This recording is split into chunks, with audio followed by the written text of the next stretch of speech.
are Mohammed Ismail, a businessman in Isli, among the business traders who they are business owners in Isli District Association. We are here today to raise our concerns on increased taxation on imported goods and the impact on our customers and our daily life. So our statement reads as follows. It is attention to KRA office located at Time Towers and the Selassie Avenue. The subject is concerns over increased taxation on imported goods and its impact on prices and customers' behavior. We trust this letter finds you well. We are writing to express our deepest concern and dissatisfaction regarding the recent substantial increase in taxation on all imported goods. The raise in taxation rate has had a ripple effect on our business industry, leading to higher prices for consumers and a considerable loss for customers for business involved in this sector. I believe it is essential to bring this issue to your attention and seek consideration of the current tax policies. We have a complaint about the tax increase which has been on upwards trajectory since 2017. For instance, in 2017, there was an increase of tax for a single container from 1.7 million to 1.9 million. A few years later, the rate changed from 2.1 million to 2.5 million per container. In the year 2022, the taxation rate increased to 2.8 million per container. This year alone, they have increased the taxation twice. In June 2023, it raised from 2.8 million to 3 million Kenya shillings per container. In July this year, they increased from 3 million to 4.4 million per container. The business industry is an integral part of our national economy, providing employment to thousands of individuals and contributing significantly to our country's economic growth. The sudden and considerable increase in taxation on imported goods has created several challenges for businesses operating in this sector. I would like to draw your attention to the following concerns. 1. Price increases. The heightened taxation rates on our goods have directly resulted in higher production costs for businesses. The additional costs have in turn been passed on to customers in form of higher prices of goods. This has made amicably less affordable for the average citizen and has led to a decline in sales. Number 2, loss of customers. The raise in price have dented potential customers in resulting in a noticeable decline in sales and market competitiveness. Small and medium-sized enterprises within the business industry are particularly affected, with some facing the threat of closure due to the decrease in demand. Point number 3, foreign investment. The business industry relies on imported materials from production. Higher taxation on these imports may discourage foreign investors from entering our market, which has potentially hindered economic growth, thus negatively impacting our economy.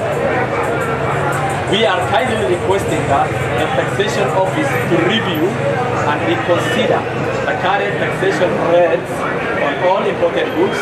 We felt that finding a balance between revenue generation and supporting the business industry's growth and competitiveness is crucial for our economy. Majina mimi naitwa Mr. Hassan Mustafa, ni mkaaji wa Isli, ni mmoja wa biashara za maduka katika hapa Isli. KRA ikipatiwa target na serikali mahali ambapo kwanza ambapo wanajua iko nyepesi zaidi, ibanda yetu hizi makontena wanatukimbilia sisi. Tukimbilia sisi hata hawashauriani na sisi, hata hawataki kujua hali ya kazi, hata hawataki kujua watu iko namna gani. Kitu wanaanzia naye ni kuongeza Mwenye anakaa Tamis Towers hana habari ya chini, hajui wale wa chini wameuza ama hajauza.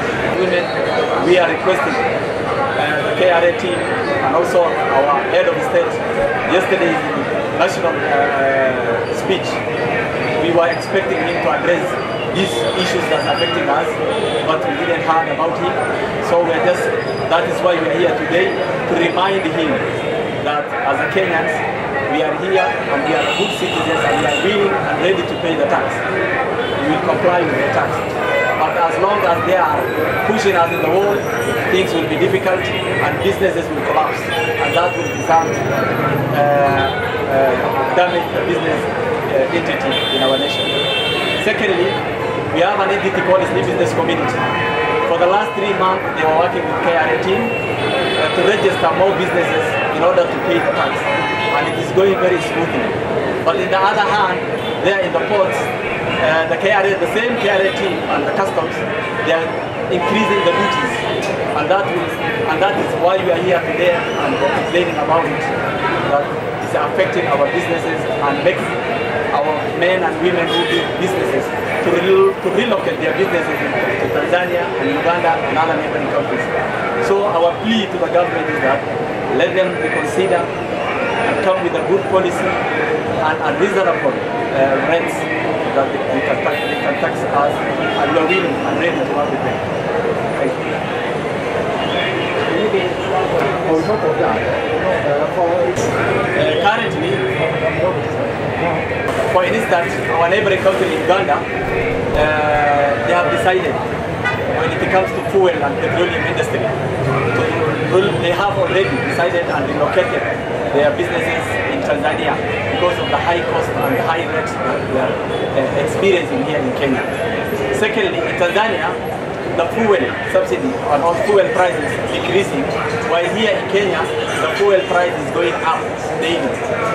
And yet they are telling us that it is an effect from the war in Ukraine.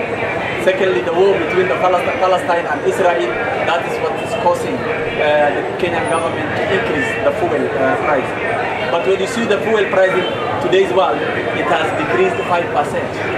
And we don't understand where Kenyan government did that ideology or increasing the price of fuel, telling us as if we don't know about anything, what is going on in the world. The world is digital and it's connected. Whatever happens in America or Europe, in Asia, everybody hears. In 1 minute, everybody has and hears what is going on in the world.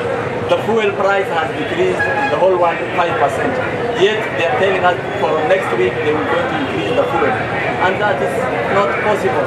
That is just making us our economy to deteriorate and our neighboring countries to take that benefit and our business community to relocate there in our neighboring countries. Secondly, what was the other point? As a business community, we are one of the main stakeholders in this government policy when they are doing the policy. When it comes to public participation on finance or tax, no one consults us as a business community. When they call their meeting there in KICC or where they just call their normal people through the chiefs and the administration, but as business entity and business community, none of us is invited to share their ideas or their, to review or to put our input on that side that we can also share with them what we know and the experience we have in terms of business. So that now we are just managing when they are doing the next budget, the finance team they are just doing the public participation right now is ongoing. So we're just requesting them to invite the business community or to come and visit us in order for us to put our input in that coming budget 2024-2025. Bismillah. Ukiniuliza serikali amewahi kuwashauriana na nyinyi wakati chochote ambapo la kuongeza ashuru ama nini, hajawahi shauriana na sisi. Lakini sisi wenyewe tunatafuta, tunaenda KRA, tukienda kwa ministry ambapo ya finance, either ya credit, wote ukimtafuta kwanza kuona yeye ni kazi. Aswa wenye ambapo KRA saizi wako kwa kazi, kumtafuta wenyewe ni kazi. Ukimtafuta unamtafuta ama niko kwa ofisi sekretari yake anakuambia huwezi kumuona. Mwisho ulikuwa juzi tu tulikuwa hiyo Tamistawas, tumemwambia huwezi kumuona. Tulimwambia jamani, huyu tuliandikiwa tufanye kazi. Sisi ni taxpayers, tunataka kumuona. Tumuulize shida ni nini. Tunamwambia huwezi kumuona. Lakini mbeleni serikali aliyopita wakati wa Kibaki, wakati wa Uhuru, hatufichi, wakati wa Kibaki na wakati wa Uhuru ilikuwa tunaitwa, tunafahamishwa na tulikuwa tunaongea shida ilikuwa wapi na tunaguza wapi, ni wapi nafaa kuongezwa, ni wapi nafaa kupunguzwa. Tena sasa hizi tunaomba tafadhali serikali arudie kwa wananchi. Hii ni serikali ya wananchi. Wananchi wenyewe ni serikali ndio waliwachagua wananchi. Waulize wananchi shida yao ni wapi, ni wapi. Kuuliza mambo ya petroli. Petroli kuongezwa, hiyo ni kuongeza maisha yote kwa Wakenya. Tunaomba Bwana William, ilikuwa tumemwambiwa petroli tumenunua na pesa ya Kenya. Mtu mkubwa ikiongea neno yake inafaa kutimizika. Tulimwambia petroli ametoka nchi za Warabuni na amekuja na pesa ya Kenya. Atapungua zaidi. Lakini habari tulipata kama huwezi kununua, enda chimba petroli yako. Sijawahi sikia wananchi na waambua enda chimba petroli yako. Sisi ni wananchi, hatuna petroli yetu. Yetu ni hiyo hiyo ambapo tumechukuliwa kutoka Warabuni, tunangoja hayo kutoka serikali.